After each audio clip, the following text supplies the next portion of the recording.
kabanauhin, ating mga punong guro, at sa ating mga minamahal na mga magulang, at higit sa lahat, sa mga kapwa ko mag-aaral na magsisipagtapos ngayon. Ako po si Princess Lea Santos Ilarde, na nagmula sa College for Research and Technology San Jose Campus from Humanities and Social Sciences.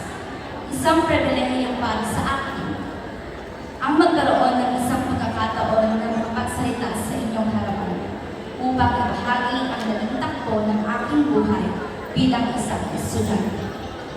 Nanggaling ako sa pamilya ng mga magsasaka. Isang estudyante na mulat ang takbo ng buhay ay hindi laging maasenso.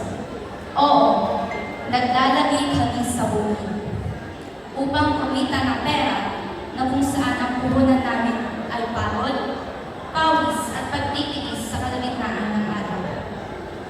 Ang aking mga magulang ay nakimana namin ng palay at sibuyas. Sila ay sina Wilfred Pimentel Ilarde at Donna Santos Ilarde.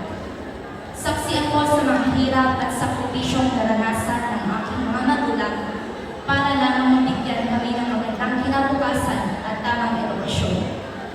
Nang tumungtong ako ng high school, mas lalo kong naintindihan ang tunay na realidad ng buhay. Namulat ako kung saan kailangan ko ding tumayo sa aking sariling mga paa, hindi para magmalaki sa aking mga magulang, kung hindi para tulungan ang aking mga magulang sa pagpapaaral sa aking sarili. Pinasok ko ang buhay sa bukid. Doon ko nakita ang pagtitiis ng aking ama sa kalagitnaan ng araw. Kung saan nanunayag ang lalamunan, nagbubuhat at nagtitiis ng ulo. Hindi naglaon, pinasok ko din ang pagsasaki ng sibuyas kasama ang aking ama at ilan sa aking mga anak. Noong unang pasok ko sa loob, sinalubong ako ng napakakapal na alcohol, nagtataas ang kamata at masangsang na amon ng sibuyas. Doon pumasok sa isip ko na ganito pala ang tinitiis ko. Akala ko napakadali, ngunit sobrang hirap. Puyat, gutom at pagod ang tinitiis na para lang sa amin. Sa likod ng kanyang mga ngiti, ramdam ko na gusto niyang magpahinga, ngunit mas pinipilit lumaban para lamang matulungan ng aming mga pangangailangan sa pang-araw-araw. Pa, ma, alam kong ginagawa niyo lahat para sa aming mga kapatid. Alam ko ang sakripisyong ginagawa at patuloy niyong ginagawa para lang makapagtapos kami ng pag-aaral.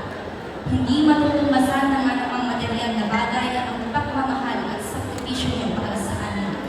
Alam ko pong malayo pa, pero hindi po ako susuko. Kayo ang nagsisilbing inspirasyon at lakas ko sa anumang hamon na maaari kong harapin. Ang mga payo at pangaral niyo ang magsisilbi kong gabay tungo sa tagumpay. Hindi ko ipapangako, ngunit pa, sisikapin kong magtapos ng pag-aaral nang sa gayon, hindi lang magandang bahay at negosyo ang libre ko sa inyo, kundi ang magkaroon tayo ng isang magandang kinabukasan. Ang bawat sertipiko at medalya na meron ako ngayon ay inaaral ko sa inyo. Ito ay tanda na gagaman kahirap ang aking buhay. Handa kong ibigay ang aking sarili sa pag-aaral. Ang bawat sakripisyo at paghihirap nyo ay siyang hakbang ko tungo sa tagumpay. Sa likod ng pagpupursige, nagbunga ito ng isang magandang biyaya. Nabiyayaan ako ng isang napakalaking oportunidad upang makapasok sa isang pribadong eskwelahan. Akala ko nung una, ang pagpasok sa private schools ay para lamang sa mga taong may kaya sa buhay. Yung may kakayahang makabili ng mamahaling gamit at may malaking baon sa pagpasok sa eskwelahan. Dati, nadadaanan lang namin ang mga naglalakihang paaralan sa tuwing pupunta kami ng palengke limangan. Hindi sumagi sa isip ko na makakapasok ako sa isang private schools at masubukang magpagsuot ng isang magandang uniform. Sa pinanggalingan kong paaralan kung saan unang nahubog ang aking kakayahan, gaya ng isang pagiging mananayaw at manunulat ng balita, hanggang sa mabigyan ako ng isang napakalaking pagkakataon na makapasok sa isang pribadong paaralan at yun ay ang College for Research and Technology San Jose Campus. May halong pag-aalinlangan, kaba, at saya ang aking naramdaman ng araw na yun. Sapagkat ang iniisip ko ay bakit hindi namin kayanin ang gastos. Ngunit isang malaking tulong ang ibinigay sa akin ng CRT. Napabilang ako sa mga mag-aaral na nabinayaan ng scholarships. Bandang huli, napagtanto ko na bakit hindi ko subukan, lalo na at suportado naman ako ng aking mga magulang.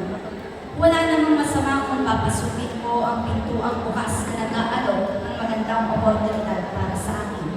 Naging maluwag ang pagtanggap ng CRT sa mga bagong estudyante na gaya ko. Nakita ko na naroon din ang aking mga manalig na kaibigan, kaya mas nainganyo ako mag-aaral. Malaki ang pasasalamat ko sa College for Research and Technology sa Isa Campus sapagkat sila ang naging dahilan at gabay ko kung saan mas yumabong at tumawag ang aking kakayahan at kaalaman. Naranasan kong makibahagi sa pagtakbo bilang isang student board of management,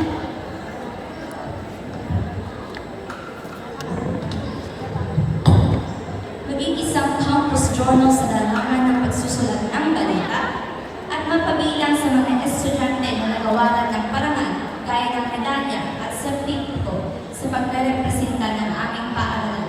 Sa tulong ng mga guro na nagsilbi kong pangalawang ina at ama na hindi lamang dikhatig ng mga aral, kundi naniniwala rin sa aking kakayahan na naging isang malaking parte ng pagtubok ng aking karakter bilang isang estudyante. Isang mabubuting inspirasyon at ehemplo upang magkaroon ako ng integridad, kababaang loob at isang nag-aaral na layunin. Sila ang mga humarang guro na nakasama ko sa loob ng mahigit 2 taon na pag-aaral ko sa CRT. Iba't ibang aral, aspeto ng buhay, at mabubuting asal na natutunan ko sila. Sa kanila, saksi ako sa kanilang determinasyon, pagkahari ng mga mabubuting aral sa mga estudyante. Sa aming college president, Dr. Reynaldo C. Arimbulan, Vice President for Administration and Finance, Dr. Esther P. Arimbulan, at sa aming campus head, Sir Anastasio S. Pajarillo. Maraming salamat po sa isang napakalaking oportunidad at tulong na ipinagkaloob sa akin. Ito po ay tatanawin kong isang malaking utang na loob. Kung hindi po dahil sa inyo, marahil ay wala po ako ngayon sa aking kinakatayuan. Sa amin nagsilbing ina sa loob ng maingay, puno ng iyakan na maliit na samitalan, Ma'am Wency Joy P. de la Cruz, hindi ko po makakalimutan ang mabili at pagmamaral sa akin. Hindi ka lang basta isang guro, isang mabuting halimbawa para sa akin. Maraming salamat po sa 2 taon na walang sawang pagmamahal at tutulong.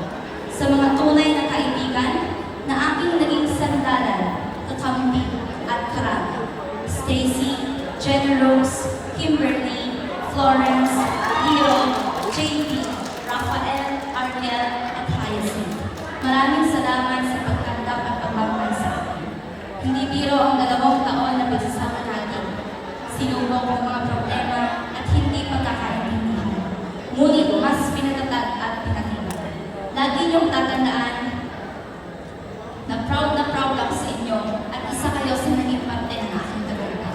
Hindi dahil sa mga parangalan ng hamid, ngunit dahil nakayanan natin harapin ang hamon ng buhay sa isang senior high school student.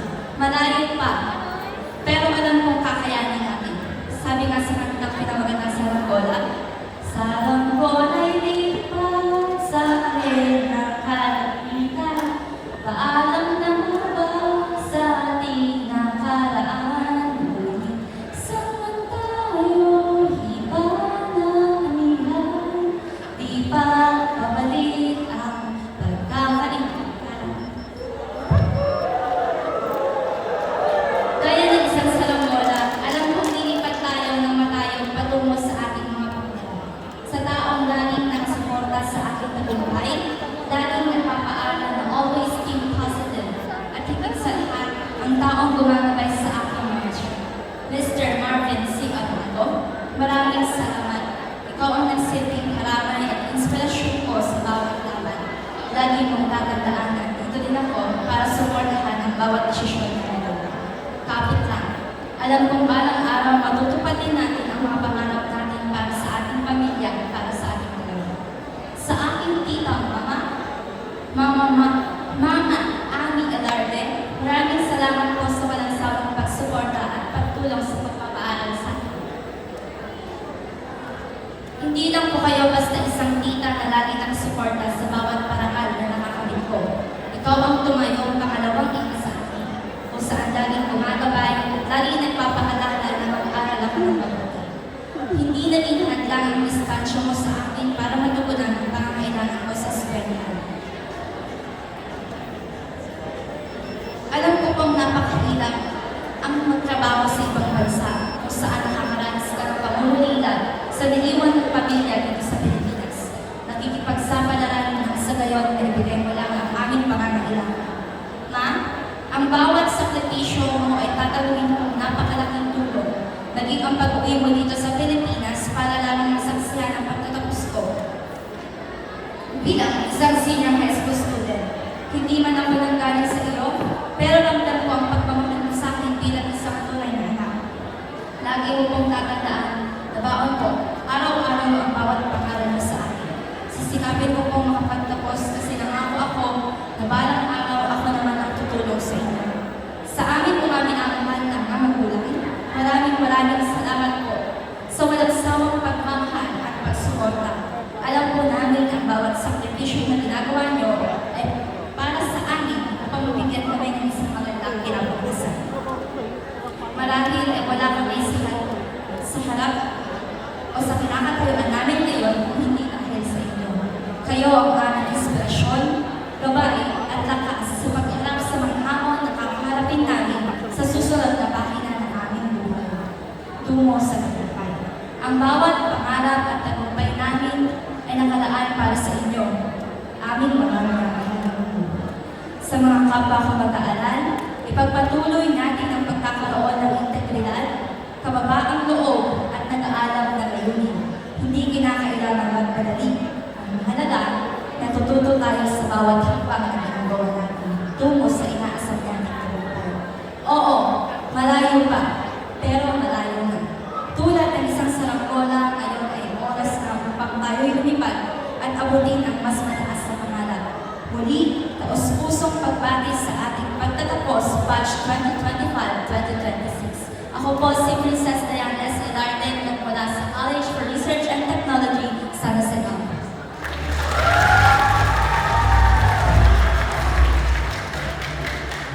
Thank you so much, Miss Alarde, for that heartfelt message you have shown upon us all. You have undoubtedly inspired everyone here to strive for success and embrace life's challenges.